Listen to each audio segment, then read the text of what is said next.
Kütləsi m sürəti v olan saatın sadə əqrəbinin, tez yazaq, tez saat neçə idi? 12 saatdır.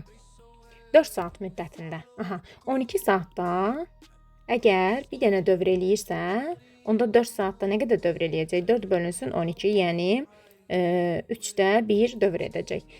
Və v kökün altında deməli 2-ni çıxardaq, mörtəzə xaricində 1 minus kosinus alfa. Belə bir düstur olacaq. Həmin sürətin dəyişməsi. Bu da hardan gəlir? Kosinuslar teoremindən gəlir də bu.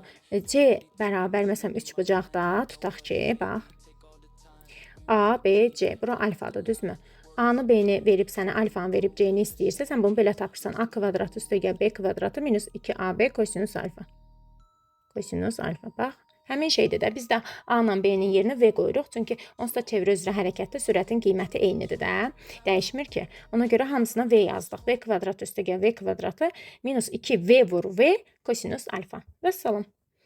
İndi V kökün altında 2 vurulsun 1 minus. Bax 4 saat ərzində bu 3də 1-in gedir də çevrənin. Bütün çevrə 360 dərəcədirsə 3də 1-in neçə dərəcə olacaq? 360-ın 3də 1 hissəsini tap.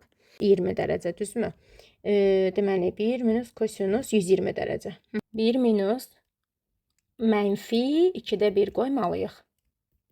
Bunda 2-lər də gedəcək. V kök altında 3 qalacaq. Tapdıq.